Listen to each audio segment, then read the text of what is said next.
안녕하세요. 오늘의 데일리 뉴스레터에 오신 것을 환영합니다. 1. 배신자. 2. K2의 특수 변형. 3. 노르웨이의 나쁜 종말. 한번 진실을 알아봅시다. 노르웨이의 실수는 그들에게 큰 대가를 치렀습니다.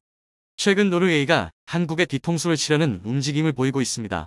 노후화된 기존의 전차 53대를 대체하는 사업에 독일의 레오파르트 2A7과 한국의 K2가 뛰어들었고, 가격은 물론이고 많은 지표에서 K2가 우세하다는 점은 잘 알고 계실 텐데요.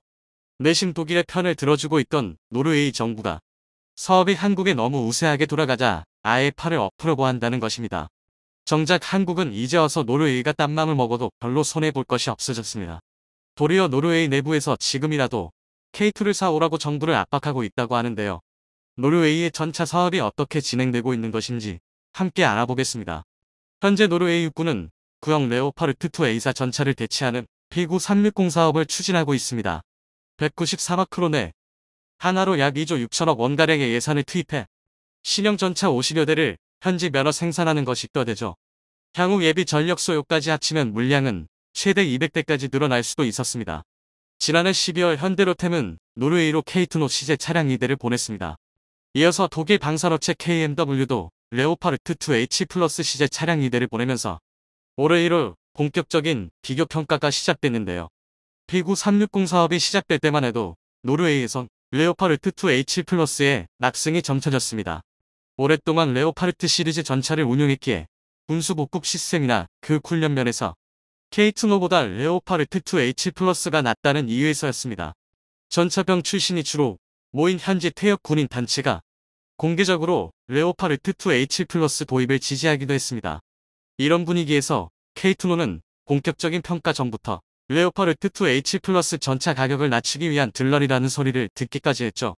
그러나 막상 현지 평가가 시작되자 노르웨이 여론이 달라지기 시작했습니다. K2노 전차가 기대 이상 성능을 보여주면서 레오파르트 2H 플러스를 압도한 것입니다. K2노 전차가 소구력을 발휘한 주된 원인은 바로 노르웨이의 자연환경. 노르웨이는 전체 국토의 26%가 산림이고, 특히 가상 적국이라 할 수 있는 그러시아와 국경을 맞댄 북부 지역은 대부분 험준한 산악지형입니다. 게다가 북쪽 나라답게 강설량도 많아 보통 차량은 움직이기조차 어려운 수준입니다. 레오파르트 2H 플러스는 대평원 지역에서 운용을 전제로 설계됐습니다. 기본형 모델이 처음 등장한 1980년대에는 50톤대 중량, 1500마력 고출력 엔진으로 경쾌한 기동성을 자랑했지만, 그 후 40년간 엔진 출력 증가 없이 중량만 20톤 가까이 늘어 기동성과 포탑 회전 속도 등 핵심 성능이 크게 악화됐습니다. 눈이 많이 오는 지형에서 전차 중량은 대단히 중요한 문제입니다. 하중이 무거워질수록 접지압이 증가해 설원지대에서 기동성이 떨어지기 때문이죠. 노르웨이가 공개한 설원지대 주행평가 영상을 보면 K2노 전차는 레오파르트 2H 플러스 전차와 나란히 달리다 이내 속도를 올려 레오파르트 2H 플러스를 따돌립니다. 눈이 두껍게 쌓인 설원에서 자유자재로 지그재그 회피기동을 구현하기까지 했습니다. K2노 전차의 우수한 기동성을 잘 보여주죠. 기동성 못지않게 중요한 K2노 전차 차체의 특징은 유기압 서스펜션. 산악지형이 많은 노르웨이에서 육군의 고지대 매복 작전에 유용할 만한 기능입니다. 서스펜션과 높은 주포 안각을 이용해 적해기 공격도 가능할 것으로 예상되는데, 이는 경쟁 모델과 확실히 차별화된 능력입니다. 이렇게 K2노는 여러 면에서 이미 레오파르트 2H 플러스를 앞섰는데, 가격은 그 절반도 되지 않습니다. 레오파르트 2H 플러스 전차 가격은 독일 연방군 납품가 기준으로 대당 약 200억 원 정도입니다. 그러나 2013년 카타르에 납품할 때 실제 가격은 400억 원 이상이었던 것으로 알려졌죠. 노르웨이는 이번 전차 도입 사업을 현지 면허 생산과 기술 도입 형태로 조달할 계획입니다.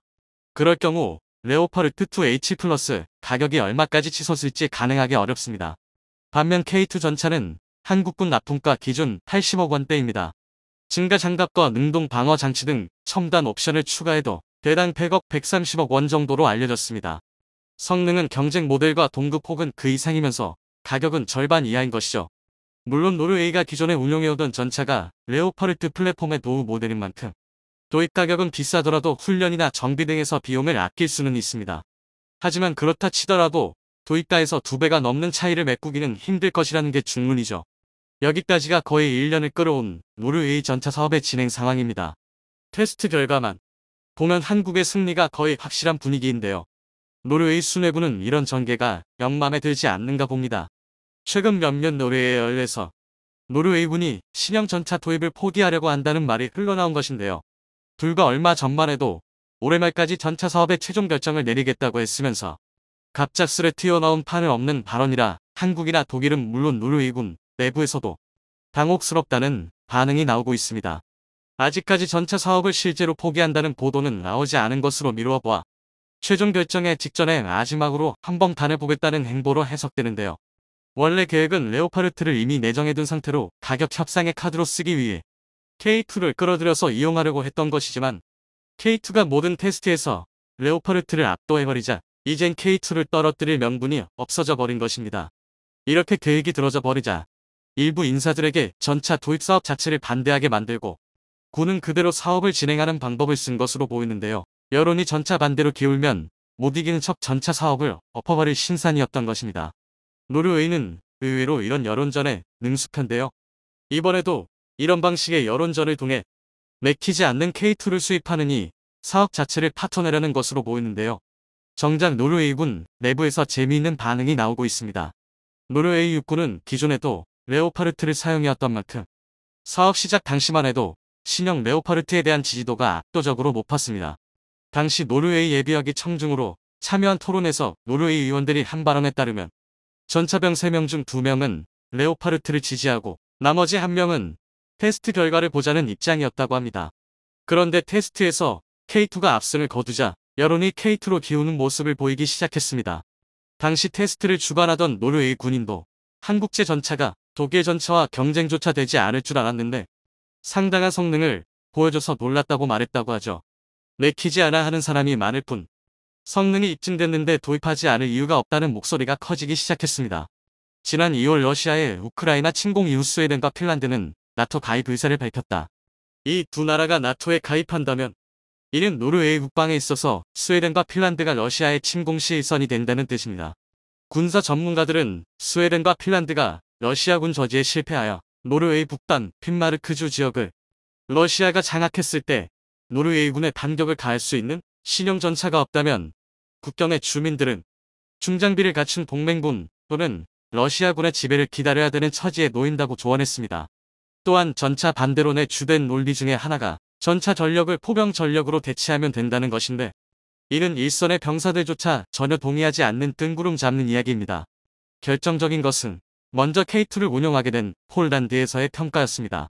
한국에서 포병 교육을 받고 돌아가 폴란드 땅에서 가장 먼저 K2를 몰게 된 폴란드 장교의 인터뷰였는데요.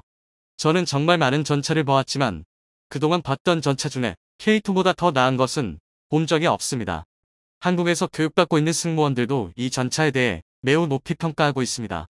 그들은 전차를 조종하는 데 있어 직관적인 조종법과 무기가 장착 방식 등 모든 부분에 만족하고 있습니다. K2는 확실히 차세대 전차라고 할 수 있습니다. 이 전차에서 작전을 수행하는 것이 훨씬 더 편안하고 확실히 더 나은 능력을 보여줍니다. 이 인터뷰가 공개되자 노르웨이에서도 K2가 러시아를 상대로 하는 방어 수단으로 유효하다는 것을 확신하게 된 것입니다. 지난 12월에는 실험 이상의 러시아인이 북극 인근 노르웨이 영토에서 드론 2대를 띄웠다가 억류당한 적도 있었고 지난달에는 러시아가 직접적으로 노르웨이가 나토 활동을 할 경우 적대하겠다고 협박을 해오기도 했습니다. 러시아는 북극과 가까운 노르웨이가 나토를 등에 업고 북극을 장악해 압박을 걸어오는 상황을 경계하는 것으로 보이는데요. 그만큼 노르웨이 상당히 날선 대응을 이어오고 있습니다. 노르웨이도 러시아의 마수로부터 스스로를 보호할 수단을 빨리 마련해야 한다는 의미죠. 이런 상황이 되자 노르웨이군 내부에서도 K2가 내키지 않는다는 이유로 전차 사업을 미루고 있을 때기 아니라는 목소리가 나오게 된 것입니다. 한편 한국은 여유롭습니다. 처음 노르웨이와 접촉했을 때와는 다르게 지금은 K2의 파워팩 문제도 해결되었고 더 이상 노르웨이가 유럽 첫 진출도 아닙니다. 폴란드에 이미 세 자릿수의 K2를 팔았고 폴란드 현 정권이 이어진다면 잠재적으로 1000대 수출까지도 내다볼 수 있는 상태죠.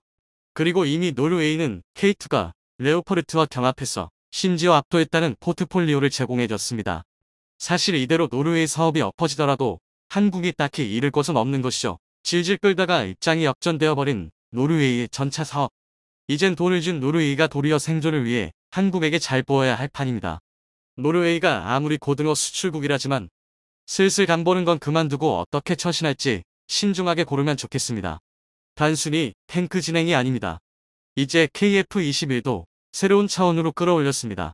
한국형 전투기 KF-X 사업과 관련해 미국 정부가 이전에 거부한 4대 핵심 기술은 이사 레이더와 적외선 탐색 및 추적 장비 RS, 전자광학 표적 추적 장비와 TGP, 전자전, 제머 RF, 제머 항전 장비 기술 및 이들을 전투 임무 수행 컴퓨터 CFCC와 체계 통합하는 기술입니다.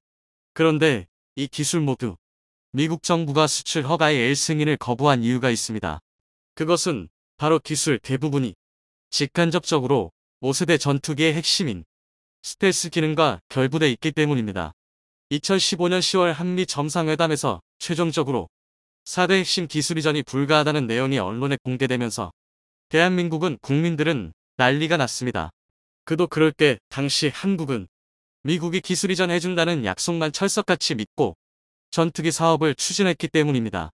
아무리 한국의 항공 기술력이 빠르게 발전해도 미국의 말 뒤끝도 따라가지 못했고 T-50이라는 훈련기를 만들기는 했지만 이것도 어디까지나 미국 로키드 마틴과의 기술 협력을 통해 개발한 전투기이기 때문입니다. 다시 말해 2015년 당시 한국의 대외적인 전투기 개발 능력은 전무했습니다. 또한 문제는 이것만이 아니었습니다. KF-X 사업비 증가도 불가피해졌습니다. 미국의 기술 지원 없이 전투기를 개발해야 하기 때문에 유럽 등 제3국 업체로부터 해당 분야 기술을 사들이거나 국내에서 연구개발비를 더 투입해야 하는 상황이 발생했습니다. 이로 인해 매초 8조 6,691억 원으로 책정한 KF-X 체계 개발 비용도 늘어날 것 같았습니다. 당시 장원준 산업연구원 방위산업팀장은 개발비가 추가되면서 한국형 전투기 대당 단가는 종전 7천만 달러에서 7,500만 달러 이상으로 상승할 것이라며 대한민국의 차세대 전투기 사업의 전망이 어둡다고 밝혔습니다. 그런데 반전이 일어났습니다. 앞에서 언급한 모든 부분이 우리 한국이 철저하게 계획하에 이뤄낸 일이었기 때문입니다. 사실 한국이 처음부터 초음속 전투기를 개발하기 위해서는 많은 벽을 깨야 했습니다. 그 첫 번째가 우리 국민들의 불신이었습니다. 이는 어찌 보면 당연한데요. 건국 이래 대한민국 공군의 전투기는 모두 미제 전투기였고 또한 성능도 뛰어났습니다.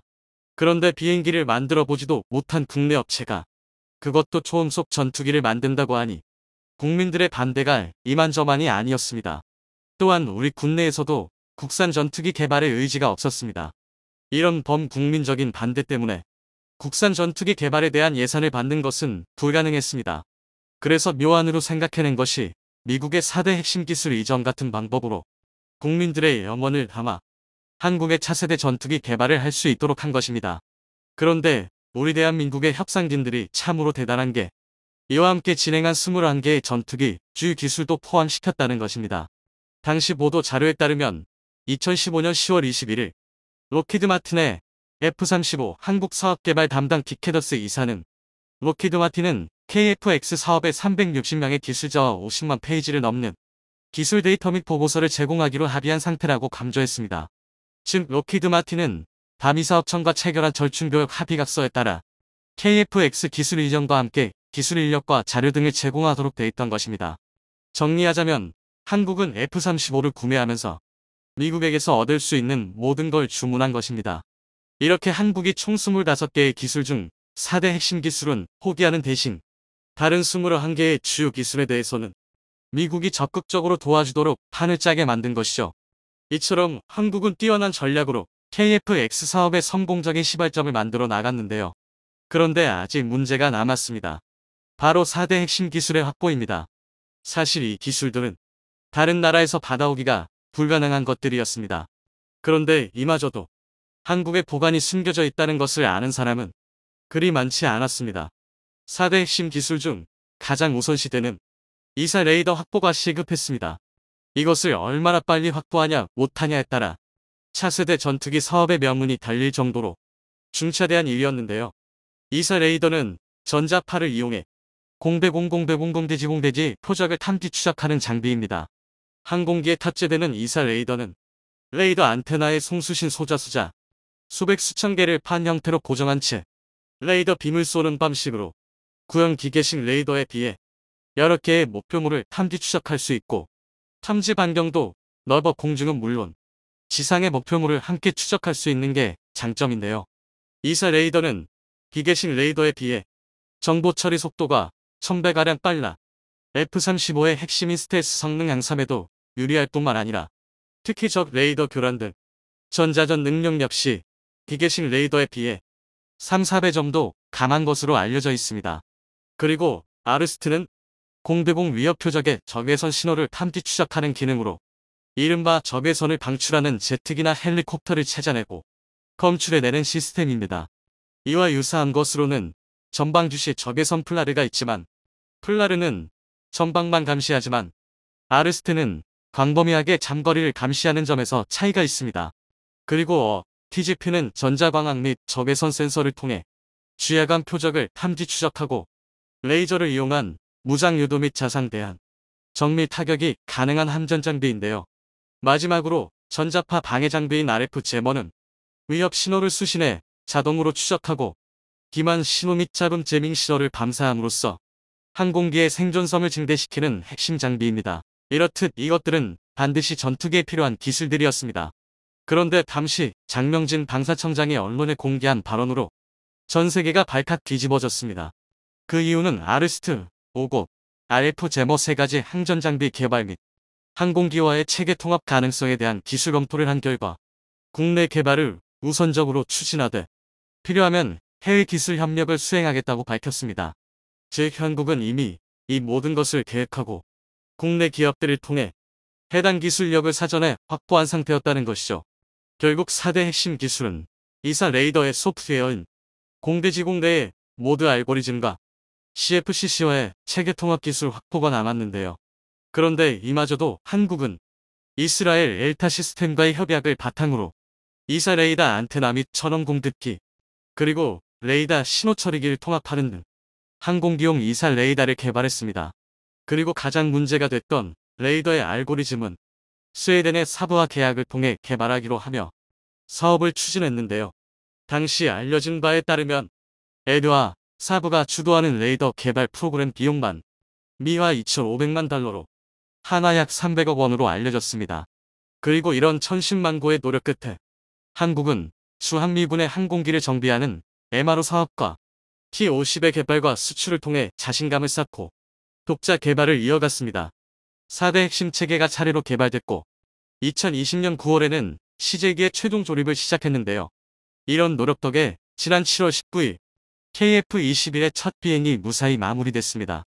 첫 개발 선언으로부터 무려 21년 만에 시제기의 첫 비행이 이뤄진 것입니다. 충분히 포기할 수도 있었지만 이 모든 것에 절대 굴하지 않았고 또 수많은 난관을 극복하며 시험 비행까지 온 KF-21 보라매가 굉장히 자랑스러운데요. 하지만 그럼에도 아직은 마음 놓고 자축할 수 없습니다. 시험 비행은 이제 막 시작됐을 뿐이요. KF-21 보라매의 탑재될 여러 장비와 무장의 테스트가 완벽히 마무리돼야 진짜 개발 성공이라 할 수 있기 때문입니다. 그리고 그 중에서도 특히 주목해야 할 것은 한국이 독자 개발 중인 한국형 공대공 미사일의 성공 여부입니다.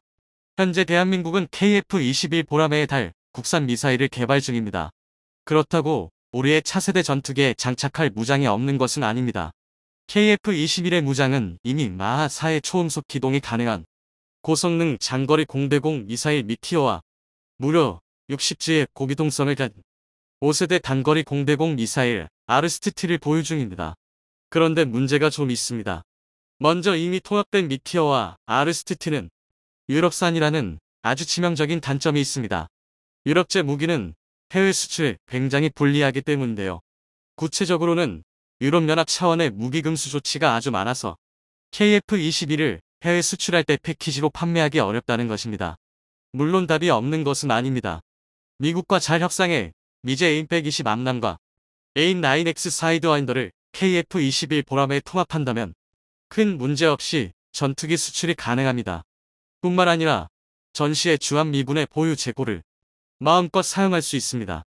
하지만 이 역시도 완벽한 정답은 아닙니다. 정비와 유지 관리, 그리고 추후 개량을 고려할 때 미제 무기 역시 한계가 뚜렷하기 때문입니다. 즉 결국엔 외산이란 뜻이죠.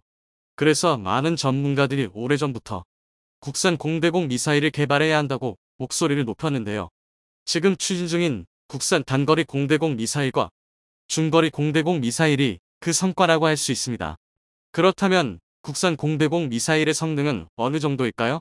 먼저 단거리 공대공 미사일의 경우 완벽한 적외선 추적, 좀 더 정확히는 5세대 IR 미사일을 목표로 개발이 진행되고 있습니다.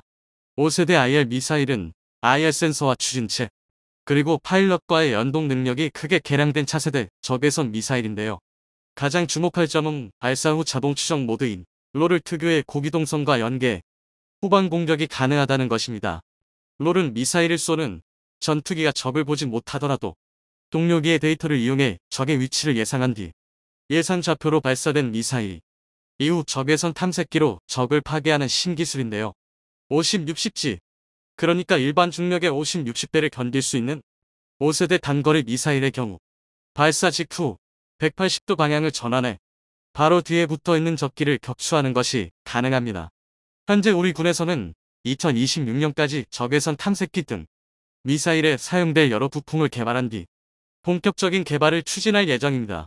하지만 아무리 무수한 단거리 미사일이라도 아직까지 공중전의 핵심은 누가 멀리 보고 멀리 쏘는지를 겨루는, 이를 위해 반드시 필요한 게 중거리 이상의 공대공 미사일입니다. 그래서 현재 군은 미티어나 에임팩 20대 암람에 구현된 양방향 데이터 링크가 적용된 차세대 중거리 미사일을 개발 중입니다. 기존까지는 국산 함대공 단거리 미사일, 해공의 개량형일 것이라는 관측이 많았습니다. 하지만 에드에 따르면 해공은 기본형이 에임 120 암람보다 너무 가벼워 문제라고 합니다.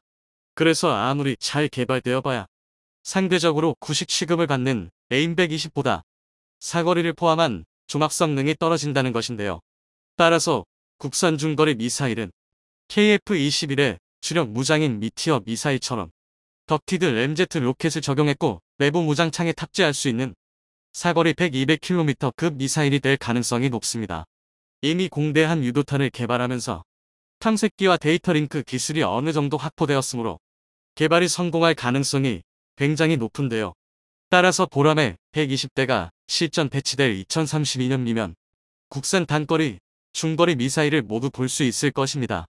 이렇게 되면 플랫폼인 전투기부터 무장까지 국산화를 통해 완전한 자주국방을 달성하는 것입니다.